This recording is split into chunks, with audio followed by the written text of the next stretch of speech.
A very good evening to all of you. मैं पूनम सिंघल। आज हम डिस्कस कर रहे हैं 10th class social science third PYQ series का पार्ट 4। इसमें हम ऐसे टाइप क्वेश्चंस या 5 मार्क क्वेश्चंस को डिस्कस करने वाले हैं।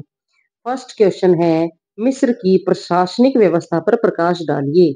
मिस्र सभ्यता की प्रशासनिक व्यवस्था अत्यंत संगठित और शक्तिशाली थी। यानी बहुत ही संगठित और शक्तिशाली उस समय की प्रशासनिक व्यवस्था थी। मिस्र में शासन का जो आधार था वो राजा यानी फराओ था, जिसे देवता का अवतार माना जाता था। उसकी आज्ञा ही कानून मानी जाती थी और प्रशासन कई स्तरों पर बटा हुआ था, जिससे शासन व्यवस्था प्रभावी बनी रहती थी।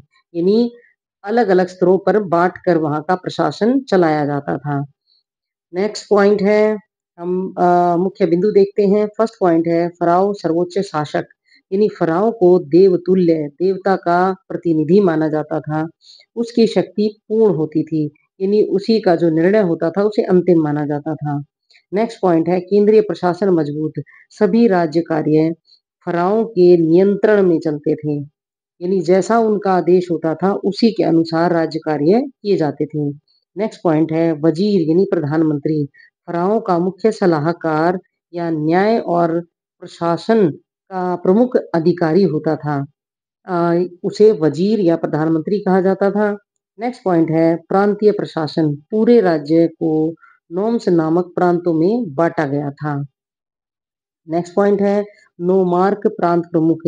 हर प्रांत प्रशासन नोमार्क चलाता था, यानी नोमार्क को उस समय के प्रांत का प्रमुख माना जाता था। नेक्स्ट पॉइंट है, कर व्यवस्था व्यवस्थित। कृषि और व्यापार पर कर यानी टैक्सेस लगाए जाते थे और जिन्हें अधिकारी, विभिन्न प्रकार के जो अधिकारी लगाए गए थे वो कलेक्ट किया करते थे। नेक्स्ट पॉइंट है, सेना का महत्वपूर्ण स्थान। सीमा सुरक्षा और राज्य विस्तार में सेना की बड़ी भूमिका थी। यानी जो सेना थी वो अ, उस राज्य की सीमाओं की सुरक्षा करती थी और राज्य का विस्तार यानी युद्ध करके राज्य का विस्तार भी किया करती थी। नेक्स्ट पॉइंट है, न्याय व्यवस्था। कानून और व्यवस्था बनाए रखने की जिम्मेदारी न्यायालयों की थी। न्यायालय उस समय कानून और व्यवस्था बनाए रखते थे। नेक्स्ट पॉइंट है, रिकॉर्ड रखने की परंपरा।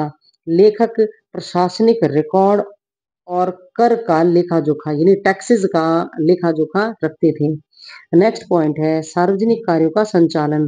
सिंचाई, बांध, पिरामिड निर्माण आदि का कार्य सरकार द्वारा कराए जाते थे। तो निष्कर्ष देखते हैं, मिस्र की प्रशासनिक व्यवस्था केंद्रीकृत, सुव्यवस्थित और शक्तिशाली थी, जिसने इस सभ्यता को हजारों वर्षों तक स्थिर और समृद्ध बनाए रखा। तो ये था हमारा फर्स्ट क्वेश्चन।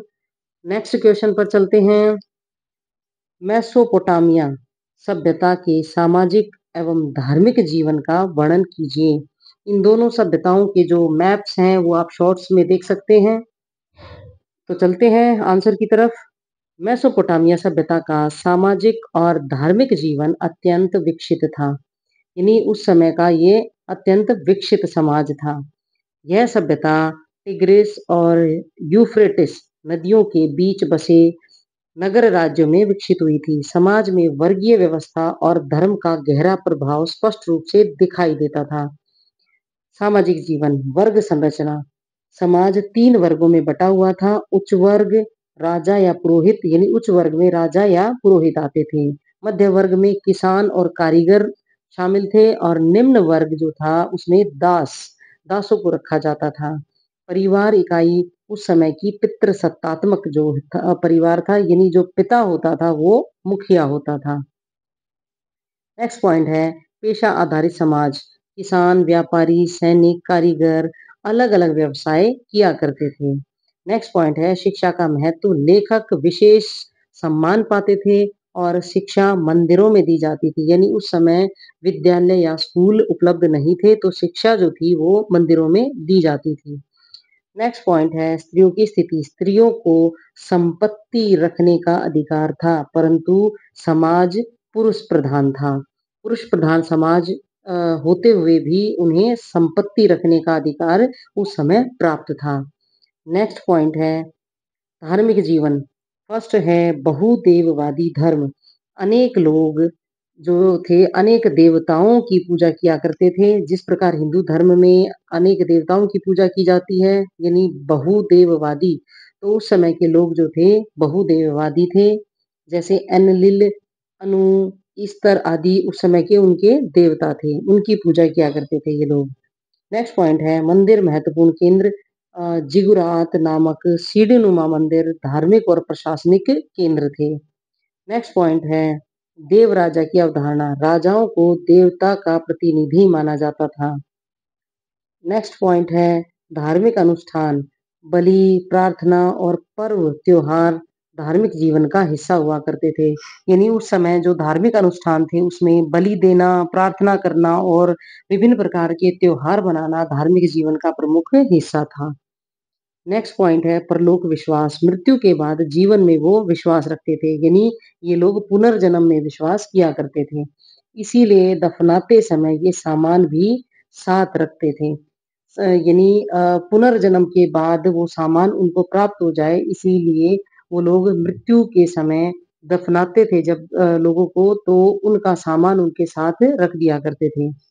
निष्कर्ष रूप में देखते हैं मेसोपोटामिया का सामाजिक और धार्मिक जीवन विकसित, संगठित मान्यताओं पर आधारित था। यानी विकसित समाज था, संगठित था और विभिन्न प्रकार की मान्यताओं पर आधारित समाज था। यहाँ धर्म और समाज दोनों एक दूसरे से गहराई से जुड़े हुए थे। तो अब चलते हैं नेक्स्ट क्वेश्चन पर। राजनीतिक दल किसे कहते हैं? राजनीतिक दल क्या कार्य करते हैं? राजनीतिक दल ऐसे संगठित समूह होते हैं जो चुनाव में भाग लेकर शासन प्राप्त करने और देश को अपने सिद्धांतों के अनुसार चलाने का प्रयास करते हैं। वे नागरिकों और सरकार के बीच सेतु का काम करते हैं। बिल्कुल, राजनीतिक दल जो होते हैं नागरिक और सरकार के बीच एक सेतु यानी पुल का काम करते हैं। राजनीतिक दल के कार्य देखते हैं। फर्स्ट है जनमत बनाना। दल विभिन्न मुद्दों पर जनता की राय तैयार करते हैं। यानी विभिन्न प्रकार के जो मुद्दे होते हैं उस पर जनता की राय प्राप्त करते हैं कि कौन सी उनको प्रॉब्लम आ रही है और कौन सा मुद्दा ज्यादा प्रज्वलित है जिस पर उनको ध्यान देने की आवश्यकता है। नेक्स्ट पॉइंट है चुनाव में भाग लेना। अपने उम्मीदवार जो हैं वो खड़े करते हैं और सरकार बनाने का प्रयास करते हैं। नेक्स्ट है नीतियां बनाना। विकास, शिक्षा, स्वास्थ्य और अर्थव्यवस्था जैसी नीतियां तैयार करते हैं। नेक्स्ट पॉइंट है सरकार चलाना। बहुमत मिलने पर सरकार बनाते हैं। यानी जिस राजनीतिक दल को अधिक वोट प्राप्त होते हैं, बहुमत प्राप्त होता है, तो वो सरकार बनाते हैं और प्रशासन का संचालन करते हैं, यानी प्रशासन को वो चलाते हैं। नेक्स्ट पॉइंट है विपक्ष की भूमिका। यदि सत्ता ना मिले तो सरकार की गलतियों की आलोचना करके ये लोग विपक्ष की भूमिका निभाते हैं। नेक्स्ट पॉइंट है जन समस्याओं को उठाना।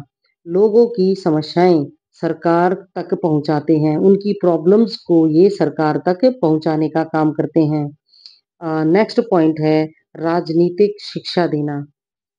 जनता में राजनीतिक जागरूकता पैदा करने का ये लोग काम करते हैं।